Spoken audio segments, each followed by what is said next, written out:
So I'm very happy to be introducing Amita Sehgal. She came to us from UPenn. Originally, she got her bachelor degree in Delhi University in India, her home country. After her bachelor degree, she then moved on to Cornell University to get her PhD. After Cornell, in upstate New York, she moved down to New York City to Rockefeller University to actually do a postdoc with Michael Young, who of course is one of the pioneers of the circadian clock field in animals. So after Rockefeller University, she started her own lab in the Department of Neuroscience in UPenn in 1993. Starting in 1997, she became the Howard Hughes investigator, and she's been funded by Howard Hughes since then.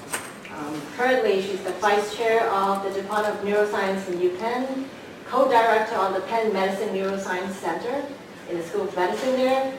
She recently also started the program in chronobiology in Penn Medicine as well. So over the years, she has received numerous awards, and these are some examples. She got the American Cancer Society Junior Faculty Research Award, the Ellison Senior Scholar Award in Aging, Outstanding Scientific Achievement Award from the Sleep Research Society. She has been, I'm going to drop your computer. Don't worry about it. She has been elected to, as a fellow to the Institute of Medicine, a fellow to the American Academy of Arts and Sciences, and a lot more. Her CV is like super long.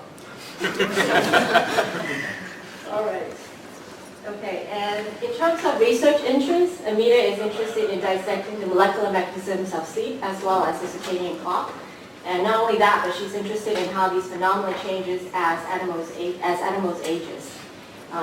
And over the years, she has published tons and tons of really high quality papers, and she actually gets to identify and characterize a lot of cool genes and proteins with names such as sleepless, timeless, wide awake, jet lag, red eye, etc., etc. So I'm going to let her tell you about her work.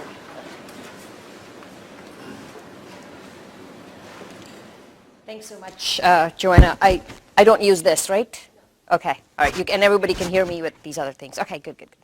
So thank you, Joanna, for that very nice introduction, and I'd also like to thank Joanna and the committee for inviting me here to give this lecture. This is truly a great honor, and it's been a great day here. I've really enjoyed talking to the faculty and very much enjoyed the time I've spent with the students, and they had a lot to say about their projects and about being a student here at Davis, and it was really good to hear. So, okay, I guess now I'm really on. And thank you all for coming. So what I wanted to tell you about today is our work on sleep. Now, sleep is a state that's seen in organisms of many different species, some of which are shown here. Turns out that we understand very little about sleep, even though it is a phenomena that is, seen in many different animals and that occupies a big chunk of our lives. So, we spend a third of our lives sleeping, or we should spend a third of our lives sleeping, I should say. I know that most people don't. I actually do, I think. But we still don't know why we sleep, and we still don't know what makes us sleepy when we've been awake for a long period of time. What we do know is that sleep is controlled by two major systems. There's the circadian clock that times sleep so that it occurs with a 24-hour rhythm in synchrony with the day-night environment.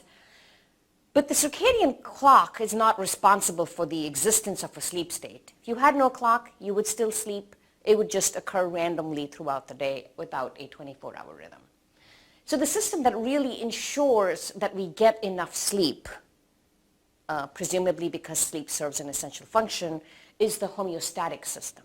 It drives the need to sleep and ensures that an organism gets enough sleep.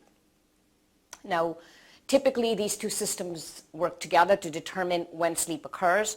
At the end of a day when you've been awake, your homeostatic drive to sleep is high because you've been awake for a long time.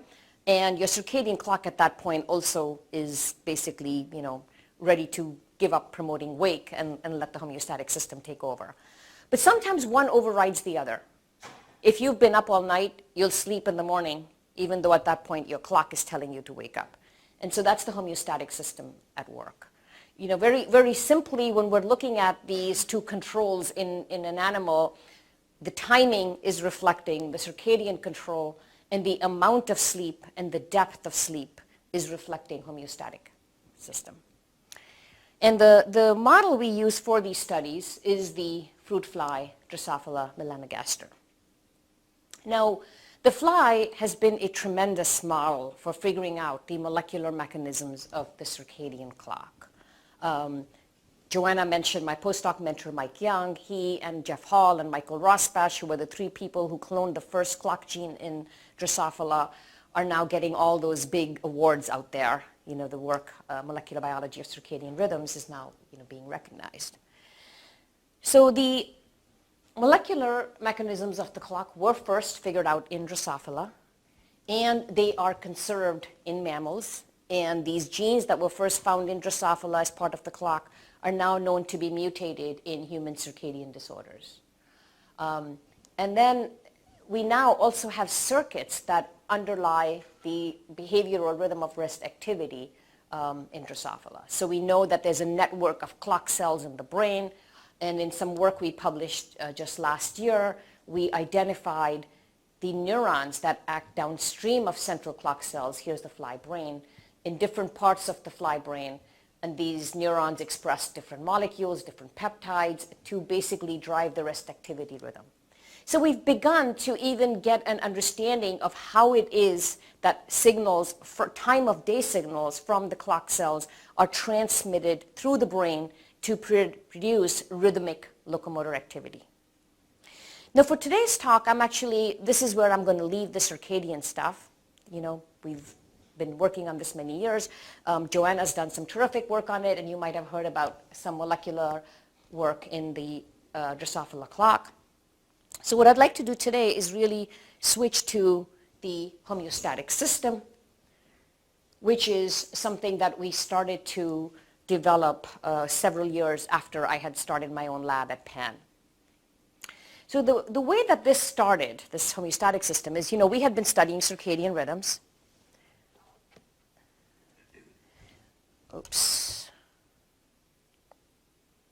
Actually, before I get to that, here's the outline of my talk. What I'm going to do today is talk about, wait, something is wrong here. You know what, this is the wrong, my computer has a knack of doing this. I just gave a talk at Caltech day before yesterday, and it's showing me that instead. Okay. Oops. And some of my slides are not showing up here. Let me just make sure that. Okay. I think I'm good from this point on.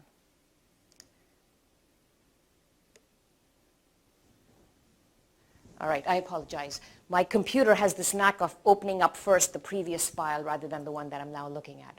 I don't know why it does that, and I need to change the settings. But regardless, so here's an outline of my talk.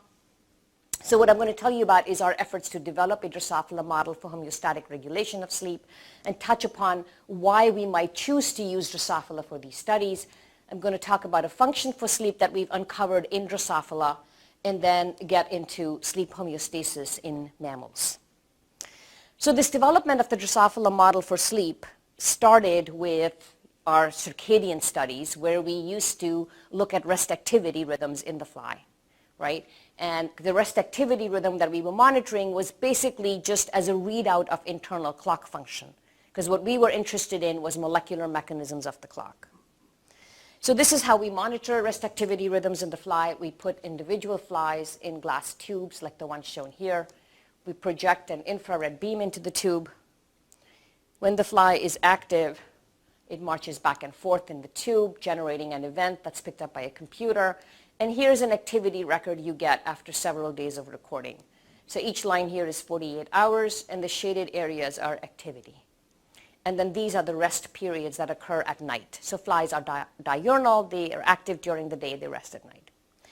So the question we started to ask was whether this rest state in flies was a sleep-like state. And the reason we asked that was because around the turn of the century, late 90s, early 2000s, there was this growing awareness that we know very little about the homeostatic regulation of sleep.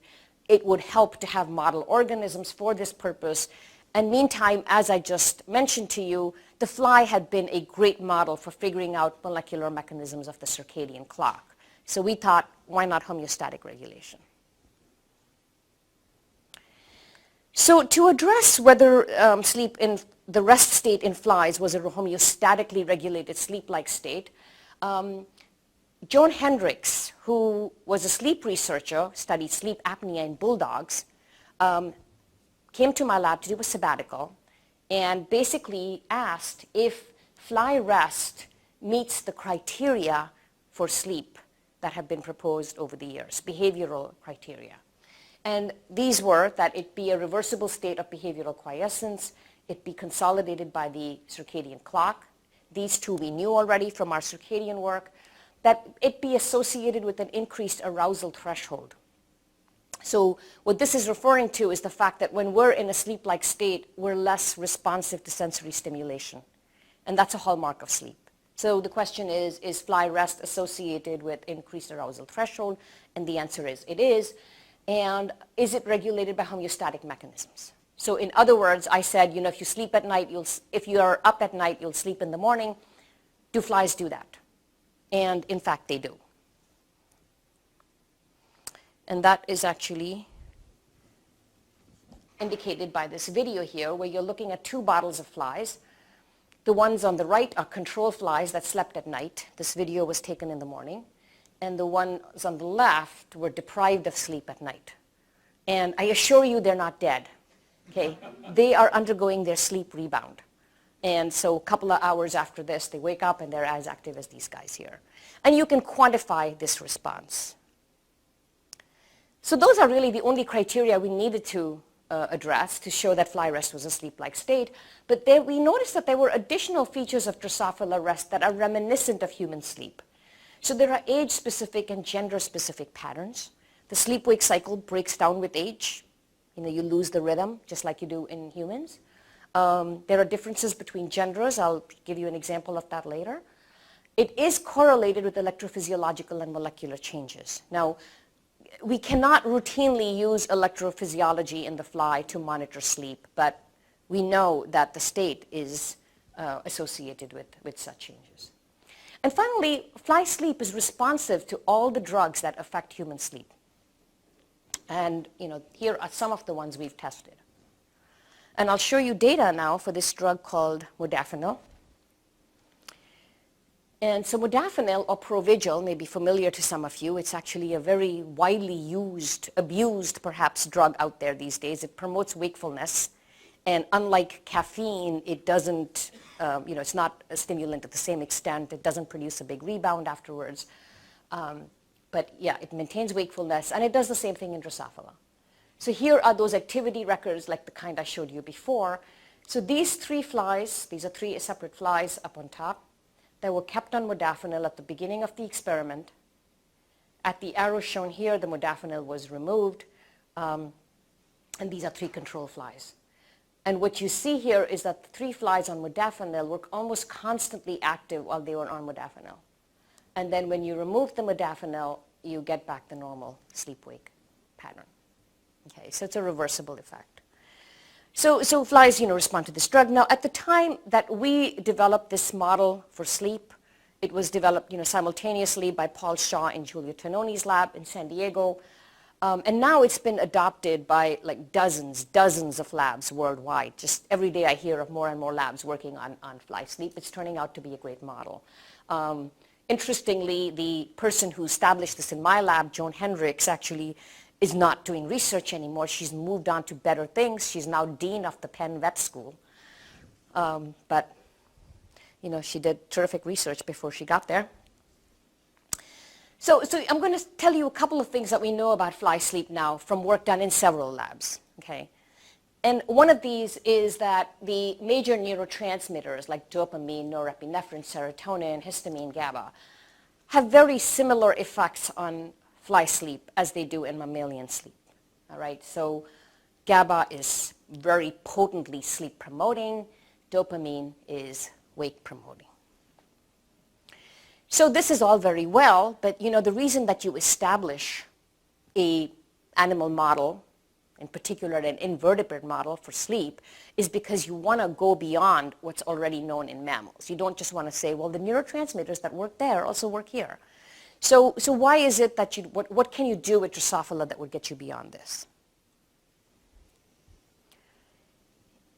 And so here are the advantages. Now, some of these may be very familiar to everybody, which is, there's a short generation time, inexpensive, powerful genetics. They display many behaviors, sleep, learning, and memory, so you can look at relationship between those. Forward genetics is a big one, right? So you can do unbiased screens for new genes that affect your process of interest, in this case, sleep. And I would argue that the unbiased screens are the best ones for a process about which you know nothing, such as sleep, right? Now that, in general, might be true for, a lot of different things. The reason I think it's particularly important for sleep is that you get in the fly, because there's less redundancy and less compensation, you get very robust phenotypes.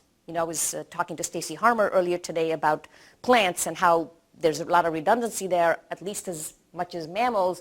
And flies, actually, you don't have much redundancy. But plants have a great system for other reasons, but I think that the redundancy issue is an important one here, where there's less compensation, you get robust phenotypes. And that's particularly important for sleep because sleep tends to be a very variable behavior. It's different from individual to individual, from line to line. It depends upon background. It depends upon environment. And so it really helps to have a robust phenotype to begin with.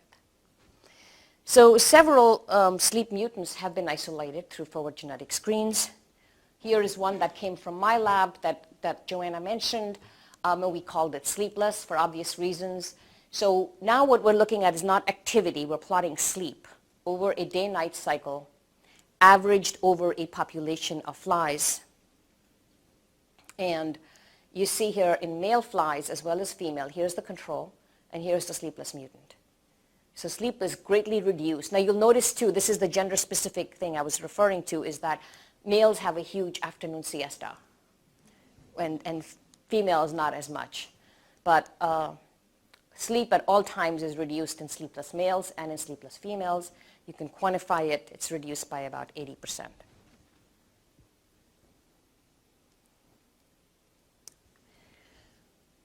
Okay, and then here are the other sleep mutants that have been isolated in different labs. And they're named here. These are the different pathways that they affect. Now, one of the things that you might notice here is that we are getting the usual, neurotransmitter systems, dopamine, acetylcholine, GABA, things that affect neural excitability, such as voltage-gated potassium channels, and genes that regulate voltage-gated potassium channels, and nicotinic signaling, so forth. And so what do you make of that? And I think the one thing that we are learning is that daily sleep, which is what was used in all these screens, just amounts of daily sleep, may actually be controlled by those same neuromodulators that control neural activity for other purposes. So in other words, sleep might be something that is very intimately linked to neural activity. So amounts of daily sleep involve the same molecules. Although, as I'll show you, these molecules act in specific circuits in the context of sleep. But the other thing to note, though, is that the same molecules are coming up now in human studies, in mammalian studies, for things that regulate sleep length. So if you just focus on these three here, three mutants that affect either nicotinic acetylcholine receptor signaling or voltage-gated potassium channel activity, you notice that these are the things that are coming up in the mammalian screens as well. So there are these neurological syndromes, in particular Morvan syndrome, that are associated with significant insomnia. And it turns out that these people have autoantibodies to voltage-gated potassium channels, okay, which came out of our fly screens. And then in a huge GWAS study done by a European group headed by Till Ronnerberg, they identified SNPs associated with human sleep duration. And what they found was, what they focused on in this study was a KATP channel. So it's a potassium channel that's sensitive to ATP. And they showed that this channel was important for sleep by testing it in Drosophila. From our point of view, what was also really interesting about this study was that the other top hits, in fact even higher than the KATP channel, were a nicotinic acetylcholine receptor alpha subunit, same one that we got from one of our fly screens, and a regulatory subunit of the Shaker voltage-gated potassium channel. So the same genes are coming up in humans in terms of like effects on daily sleep. And then finally, the simpler anatomy in Drosophila facilitates the dissection of neural circuits. Okay, so you can look at what specific cell types are involved in your process and what other cell types it connects with. Now, some people will say that that's a reason to not look at flies because the anatomy is so simple, it's different from what's in mammals. And yes, it is true that the anatomy is different, but we think that the circuit principles and circuit interactions will be conserved. And again, we have reason to believe that they are. Okay, so this is where I'm going to spend most of my time today, which is the function for sleep in Drosophila.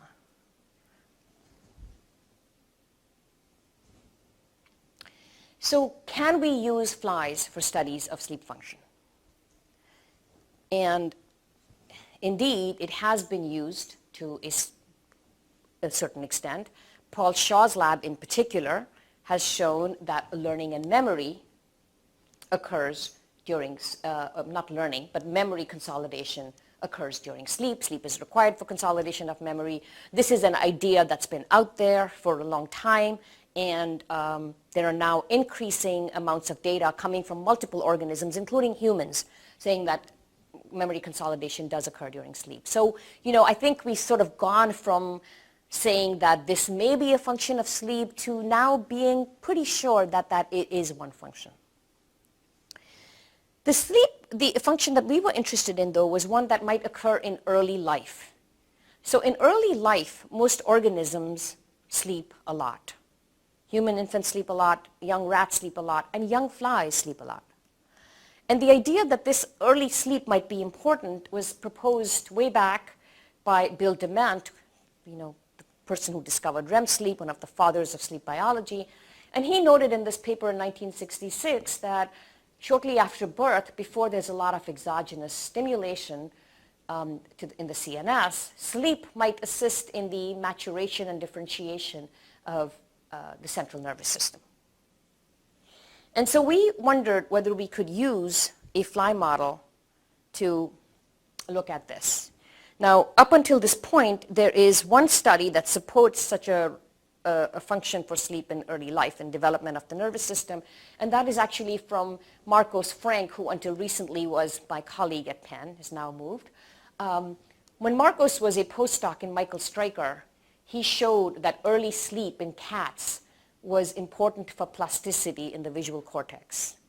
So the experiment, and these are the very historic experiments of Hubel and Wiesel, are ones where they suture one eye of a cat, and when you do that in early life, the representation of the other eye in the visual cortex changes. Okay, so the animal adapts to the fact that it can only see through one eye now.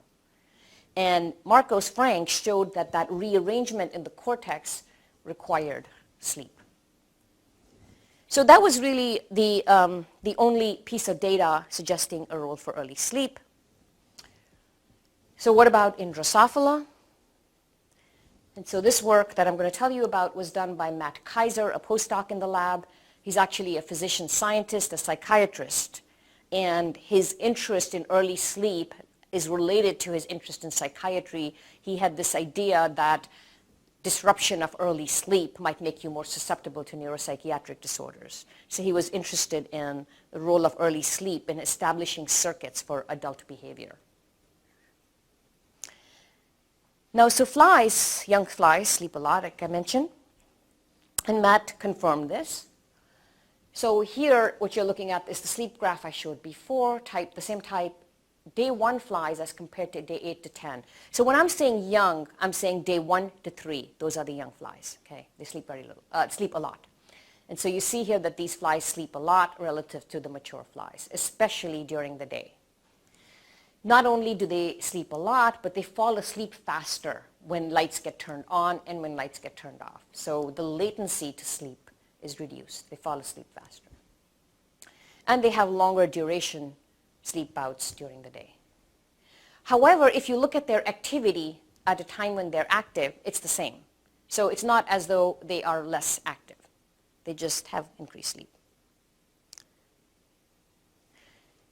Not only do they have increased sleep, but they also have a really greatly increased arousal threshold.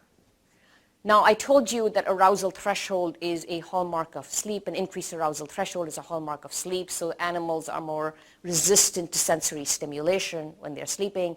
Turns out that young flies are more resistant even than older flies.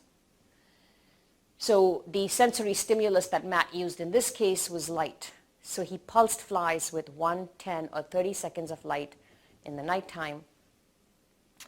The 1 second pulse had no effect on young or mature flies, but the 10 and 30 second pulses woke up, we're looking at arousal here, the mature flies, but not the young ones. And the same thing is true if you use a different stimulus other than light.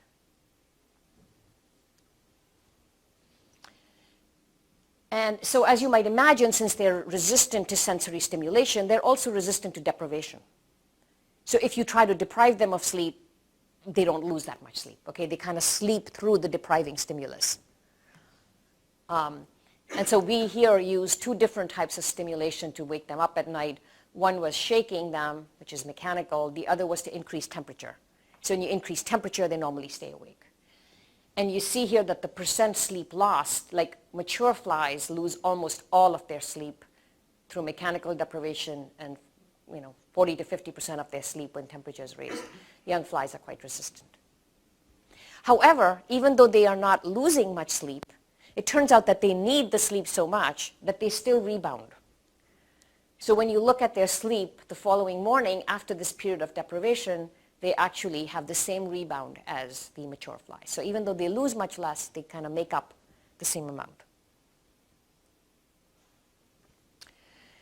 So we know that sleep is high. The question is, what mechanisms keep sleep high in these young flies? And why is that early sleep so important? Because at this point, we're pretty sure that it is important. So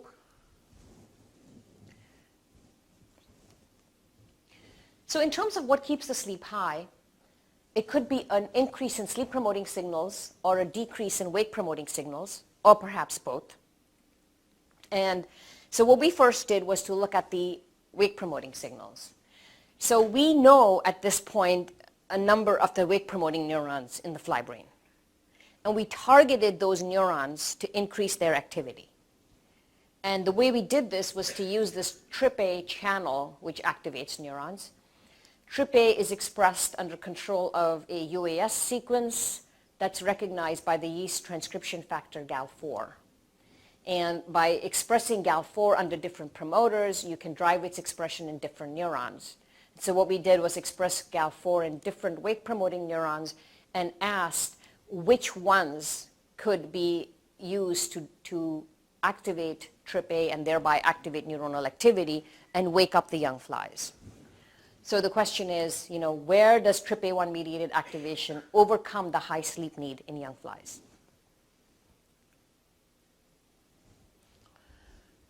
And so the protocol here is basically to take day 1 flies and keep them at the higher temperature for 28 degrees for 24 hours because the TRPA1 is temperature sensitive, which actually gives us a very nice control over it because we can turn the activity on and off. So you activate the channel for 24 hours. These are control lines that we use. And then you look at what happens to the sleep or how much sleep is lost in the different fly lines. What we found was that in most cases, look at these here, the mature flies respond more readily to these wake-promoting drivers. So in other words, they lose a lot more sleep than the young flies. And this one also here.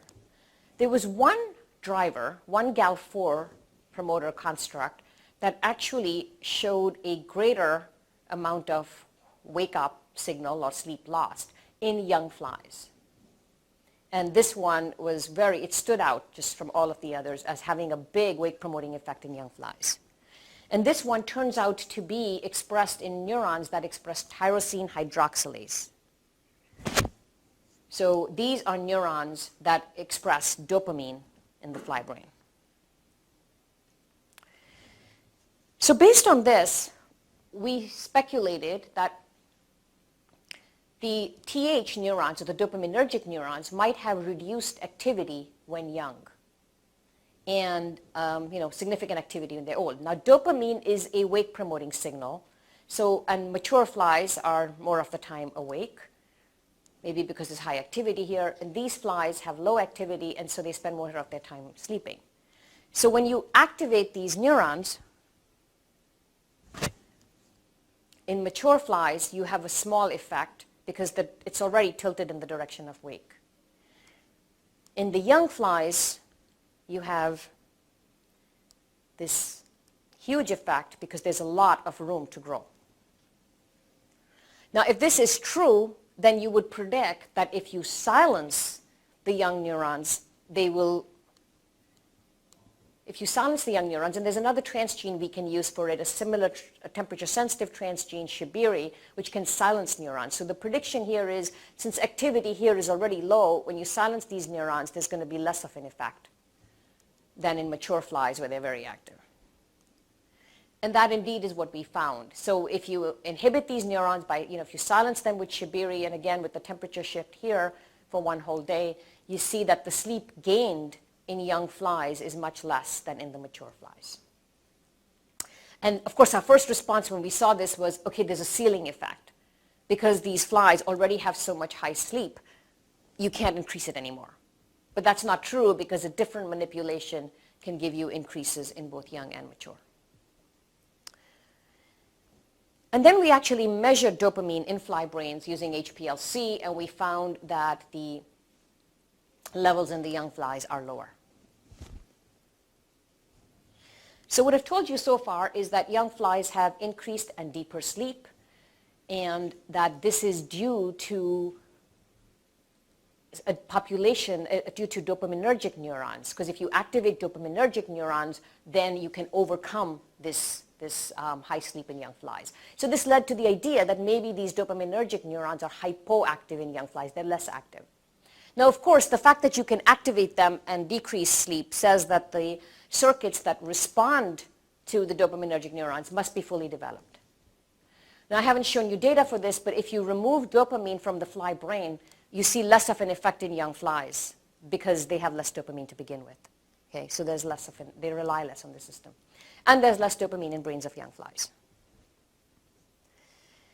So we asked then whether there is a specific dopamine circuit that's more sensitive to activation in young versus mature flies.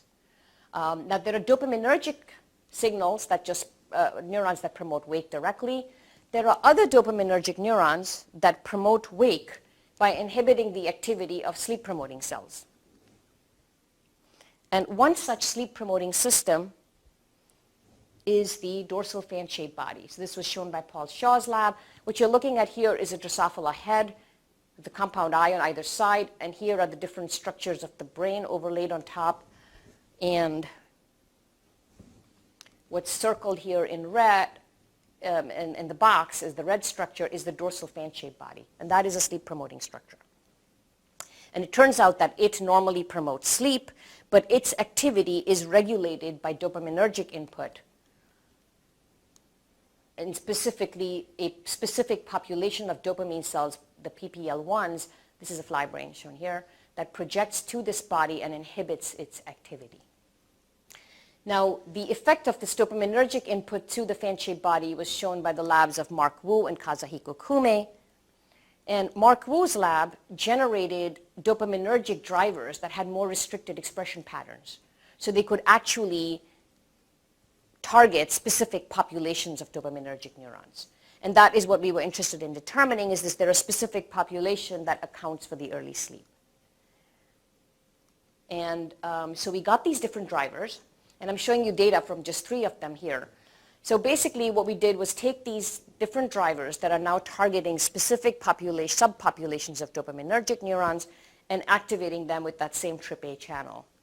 And in mature flies, activation of all 3 populations leads to substantial sleep loss. 2 of these drivers project to that structure I mentioned, the dorsal fan-shaped body, F1, this one does not. And what we find is that only the ones that go to the fan-shaped body, D1 and D4, lead to sleep loss in young flies. The one that does not result in sleep loss. So there is a specific dopaminergic signal that is responsive to stimulation in young flies. So the prediction then is that that specific population, the dopaminergic neurons projecting to the dorsal fan-shaped body, are less active in young flies. And so we wanted to monitor their activity. But as I told you, it's very difficult to do electrophysiology in flies. So we come up with different sensors and reporters. And this one, developed by Masayuma et al., turned out to be very useful. Basically, what it does is to take the NFAT, the mammalian NFAT transcription factor, which translocates into the nucleus in response to an increase in calcium, and to fuse it to DNA binding and activation domains of transcription factors. So when calcium is high, and calcium is high when neurons are activated, this factor goes into the nucleus, this whole construct, and turns on GFP, which is driven by a LEX-A operator. And so increased neural activity is monitored as an increase in GFP. And what we found using this signal is that the dopaminergic neurons projecting to the dorsal fan-shaped body circled here are less active in day 1 flies. So the pink is indicating neuronal activity here. It's higher in the mature flies than in the young one. And the data are quantified here. And it's not as though all parts of the brain are less active in young flies, because here is a different neuronal subtype that's actually more active in young flies than in mature. So our model then for how this developmental regulation of sleep occurs is that there are different populations of dopaminergic neurons, some of which inhibit the dorsal fan-shaped body, others directly promote wake. They feed into this other structure I haven't talked about, the mushroom body, that also regulates sleep. And in young flies, what's happening in immaturity is that this signal is weak. Less dopaminergic input here, and so potent sleep-promoting signal here. So that tells us how the young flies maintain high sleep levels. It's dopaminergic signaling, and also the specific dopamine circuit that's involved in this process. But why is early sleep important? And does loss of it impact specific behaviors and circuits? Now, the behavior we were most interested in was courtship, because Paul Shaw had shown previously that if you mechanically stimulate young flies, they don't court very well when they're mature. So the protocol that we adopted was here. What we did was, instead of mechanical stimulation, we activated those specific dopaminergic neurons, okay? And we activated them in young flies, and we activated them in mature flies. In both cases, you lose a lot of sleep. And we wait 3 days. So in one case, we're activating them in day 1 and 2, and then we wait 3 days till day 5. In another case, we activate them starting at day 7.5, and again, then wait 3 days, so assay at day 12. Now, courtship in flies is this very elaborate ritual where the male approaches the female, he orients, taps, sings a little song, flaps his wing, licks, and then it ends in copulation here. And what we found was that if you deprive flies of sleep when they're very young, they don't court well as adults. So here is courtship index, which is the amount of time that flies spend courting, and that's reduced if they're deprived young, but not when they're deprived as mature flies. But what's even more dramatic is the copulation efficiency, which is greatly reduced. So in other words, even those that initiate the courtship ritual don't complete it. And you can actually see that here. Okay, so what you're looking at is a male pursuing a female. These are flies that are well rested, and this is a sleep-deprived male on the right. And you'll notice that he orients towards the female, he flaps his wing, he pursues her, but he keeps losing interest and getting distracted. And whereas this guy, now these guys are already copulating, okay? And these guys, you'll notice even by the end of the video, they haven't quite got it together. So again, it's these half-hearted attempts he chases, and that's the typical phenotype. And so, yeah, half of this video, these...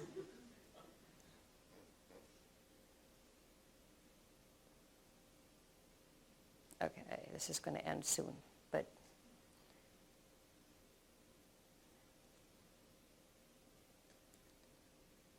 Here we go. Okay. So the courtship behavior is impaired. We asked then if there was specific circuitry that the early sleep was required for in order to produce robust courtship. And the circuits we were particularly interested in were the olfactory glomeruli. So flies have a very well-developed olfactory system that's required for pheromone detection, so it's important for courtship. Consists of the olfactory sensory neurons that project to the antennal lobe, where in these glomeruli they synapse with projection neurons and then go to higher order structures, lateral horn and mushroom body. And now just to kind of orient you all, again, this is the circuit that is important for maintaining high sleep in young flies. Now what we're looking at is whether high sleep maintained by this circuit is important for the olfactory system here. And so the protocol is the same. We sleep deprive them, we wait 3 days, we dissect them. Now instead of courtship, we're looking at these olfactory glomeruli. And we're looking at 4 different glomeruli here. And what we found is that one of them, this the VA1V, does not grow as much if the flies are sleep deprived when young. And the data are quantified here. So these 2 do fine, but this one doesn't grow as well. So now, of course, it's always possible that the dopaminergic stimulation is having independent effects on the courtship and courtship circuitry and independent effects on sleep loss. And to address that, what we did was determine if it's the same neurons that are required for both processes. So I told you that for the sleep loss, you need the projections to the dorsal fan-shaped body. And so we took a line that targets the dorsal fan-shaped body, but very little else in the brain. And then we took a different line that's very widely expressed in the brain, but does not go to the dorsal fan-shaped body. So if indeed there were separate neurons that did the 2 things, then you would think that this one, which doesn't cause sleep loss, might still affect the courtship circuitry and courtship. But in fact, it's this one that affects both courtship and sleep. So it's the same specific neurons that mediate both processes. And then we asked, why is this particular glomerulus affected? And is it that sleep loss causes a shrinking, or is it that it normally is growing in this time and sleep loss stunts the growth? And so we monitored the size of all the different glomeruli at different developmental stages, and we found that this glomerulus shows the most post-hatching growth. Okay, so basically what we think is going on is that there are structures of the brain that are still growing in young animals, and sleep is important for development of those. So to summarize this, basically we find that young flies have increased sleep, and this is due to a change in dopaminergic activity in a very specific circuit. If you deprive young flies of sleep, either mechanically or by stimulating this specific circuit, you end up with an effect on courtship, so it's important for fitness. And we've identified the circuitry, the olfactory neurons that are affected if you deprive the flies young. And we think it's the effect on this glomerulus that accounts for the effect on courtship. Now, in the last 5 minutes, I just wanted to touch upon some of our work on sleep homeostasis in mammals. So one of the things that we know about sleep loss, I've told you that it affects courtship in the flies, it affects, development of the nervous system. But sleep loss actually has huge effects even beyond the nervous system, okay? So it affects metabolism and physiology. And we know that from many studies that have been published, increased insulin resistance and so forth in people that sleep less. So we asked, what changes systemically, like let's say in the blood, when sleep times are reduced? And much as I love Drosophila, this was not a question we could address in Drosophila. A, they don't have that much of a circulatory system, and B, it's very hard to get enough of the circulatory molecules that they do have. It's, not like taking blood out of a human or a rat. So we actually did this study in rats and in humans, and it's a metabolomic analysis, and the metabolomics was actually done right here at UC Davis by your metabolomics core, and they did a terrific job. So the study was not to do total sleep deprivation, but to simulate the natural condition where people just don't get enough sleep at night. And so here it was done in 2 independent studies in rats initially. So they were baseline, they're allowed to sleep as much as they want. And then the next 5 nights, they're only allowed to sleep 4 hours a night. And rats, of course, are nocturnal. They're sleeping during the light. And then to control for the fact that to keep them awake here, we had to constantly stimulate them. We did a forced activity control where they were allowed to sleep the whole night, their normal amount of time. But when they were active, they were forced to be twice as active. So that controls for the effect of activity. And what we found was that a number of metabolites in the serum are changed. So what we did was we collected blood at the baseline, following sleep loss after 1 day, following sleep restriction after 5 days, and then also after they were allowed to recover their sleep for 3 days. And what we find is that a number of metabolites are increased. There were more increases than decreases after 1 day, and especially so after 5 days. And then we did the same thing in human subjects. This is work done in collaboration with David Dinges. He routinely does these studies where he brings human subjects into the lab, allows them to sleep only 4 hours a night for 5 nights, and he looks at neurobehavioral function following that and finds that it is impaired. And so what we've done is to team up with him to start looking at other measures, and the metabolomics was one thing that we've started with. And so again, on baseline, the humans of course sleep at night, not during the day. But then the 5 nights here, they're restricted to 4 hours of sleep at night. The humans, when they're not sleeping, are actually just hanging out, so you don't have to do a forced activity control. They're not more active. And what we found was that a number of the families of metabolites were common to the humans and the rats, although the specific metabolites might be different. So this is rat study 1 and rat study 2. There were, however, at least 2 metabolites, specific metabolites, that were exactly the same between human and rats, and they were quite reproducible from animal to animal and from human to human. And those 2 metabolites are oxalate and a particular species of diacylglycerol. So we think that these could be possible biomarkers of sleep loss, right? So just like you can do a blood test to look at your alcohol levels, maybe some point in the future, you can do a blood test that'll tell us how much a person has slept. Or reveal whether an astronaut is ready to go off into space or a pilot is ready to fly a plane based on how much sleep need they have. So this is where we are with this. And what I want to leave you with is, at the end, is this question. So I've talked about how we've identified metabolites in the blood, and we're interested in the effects of sleep loss on metabolism. We're also interested in possibly developing biomarkers for sleep loss. But one of the other things that drove my interest in this project was there has been this idea in the sleep field for a long time, starting with the work of Pappenheimer et al. In the late 60s, early 70s, where they did these experiments. They sleep-deprived sheep and goats. They extracted their cerebrospinal fluid, and they injected it into animals that had been allowed to sleep.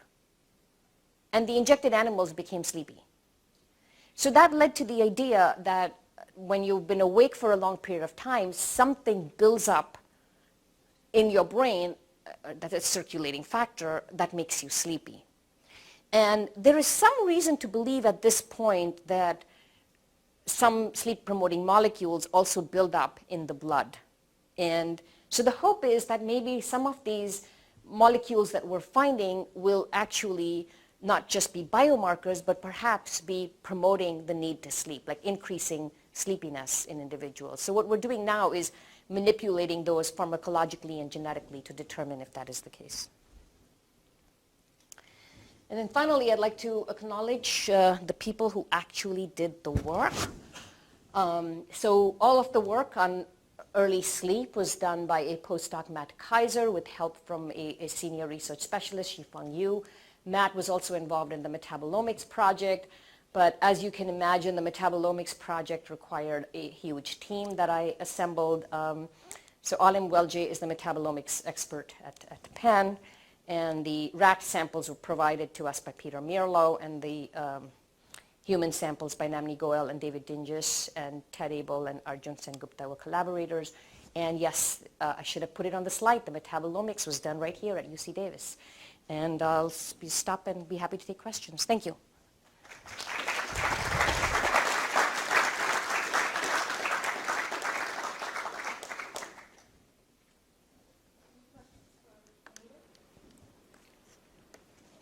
Yeah. You noted a gender-specific difference in sleep patterns. Do you know anything about the developmental or molecular basis of that? So people have looked at that. I have one postdoc in my lab who's so determined to just work on that and nothing else, and it's been difficult, which is why I'm sounding a little frustrated with it. But turns out that there's this molecule called sex peptide that is transferred from the male to the female during copulation, and that seems to be required to produce. So it turns out that virgin females actually sleep very similar amounts to males. Okay, so it's following mating that the sleep drops, which is kind of interesting because you would expect sleep to drop in animals that take care of their young, which flies don't, and yet they still drop their sleep. And it involves during copulation this molecule sex peptide that's transmitted from male to female. What we're trying to do is identify the neuronal circuitry that might lie downstream of that. And one of the things you can do in Drosophila is you can turn neurons or any cell into male or female with specific genetic manipulation. So we're saying, what if you take a male and turn some of those cells into, which cells need to be female to produce the drop in sleep?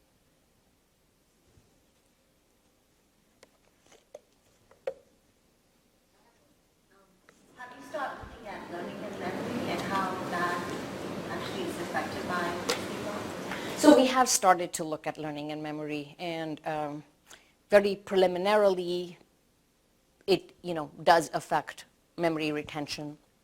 So we're looking, we put them to a training paradigm, let them learn, then look 24 hours later, and if they've been sleep deprived, they haven't consolidated or retained it as well. But it's very early days yet. Those assays are difficult, and we've been doing courtship conditioning as a memory assay, but now we're going to move towards olfactory. Because the other question I keep getting is, do our short sleeping mutants not learn as well?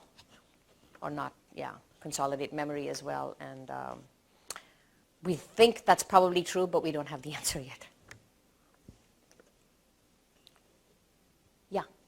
Questions. One is, have you noticed any effect on weight or anything as far as nutrition, eating, any of those sorts of things? Of sleep loss? Yeah, so we actually, so in human subjects, right, so there were these studies that got a lot of attention in the lay press some years ago where it said, if people sleep less than, 6-7 hours a night, they have the leptin and ghrelin are altered and insulin and resistance and so forth. Okay, so we thought, can we reproduce that in the fly?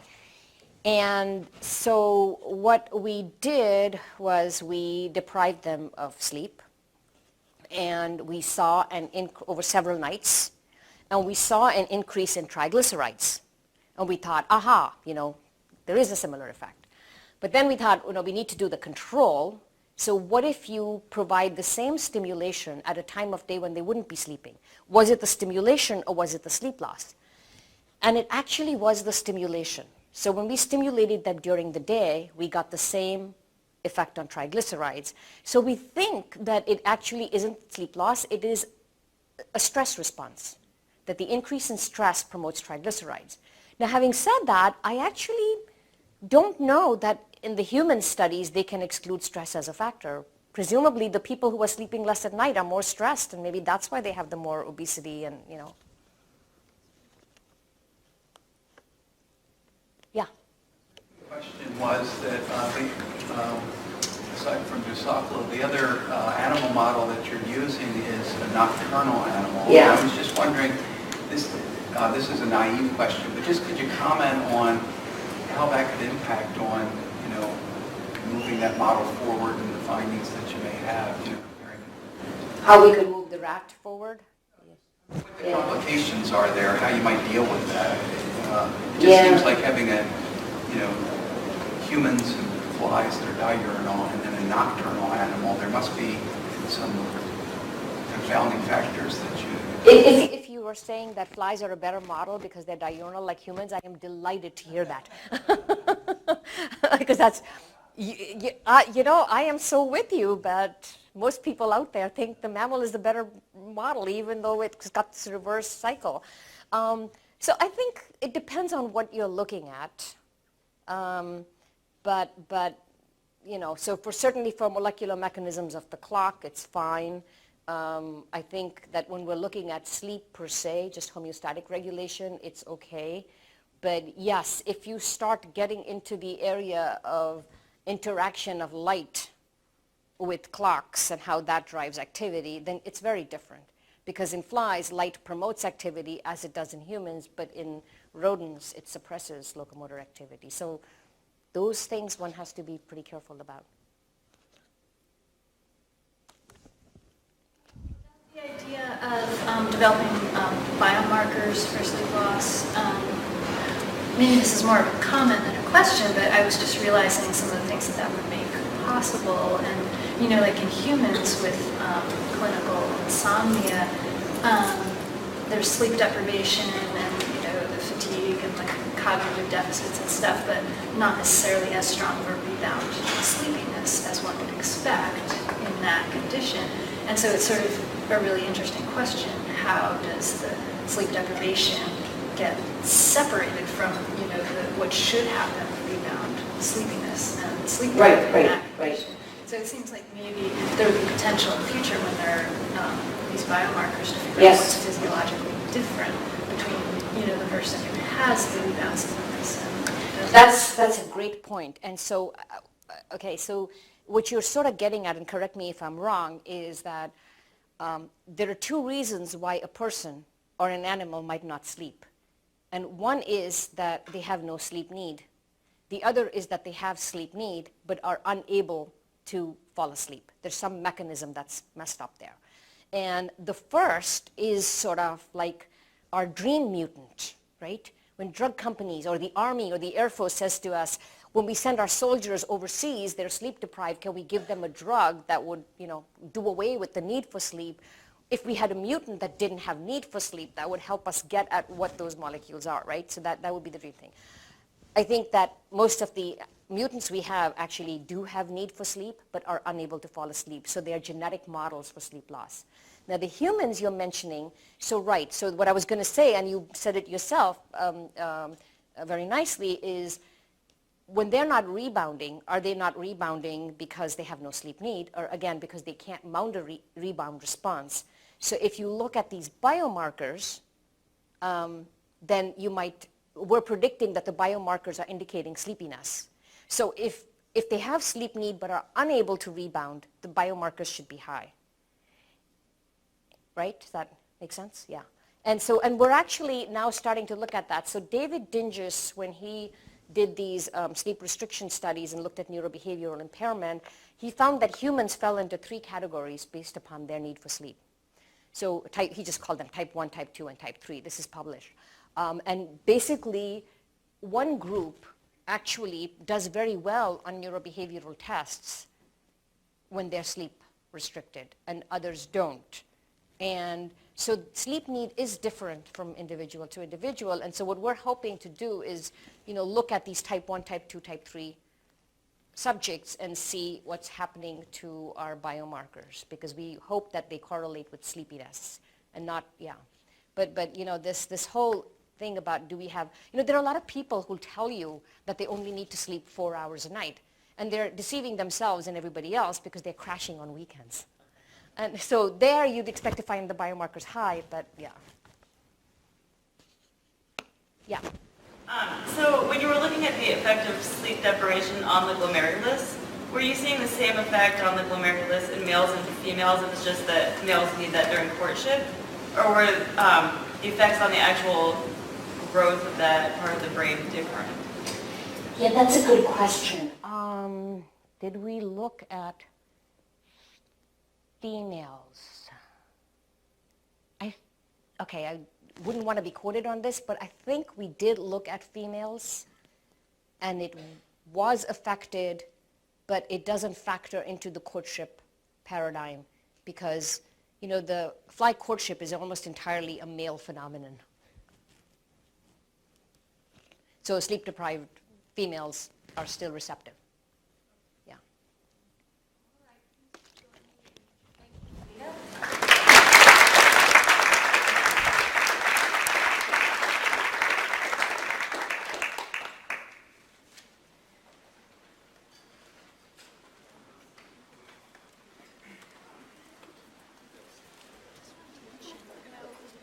The idea of trying to separate sleep deprivation from stress.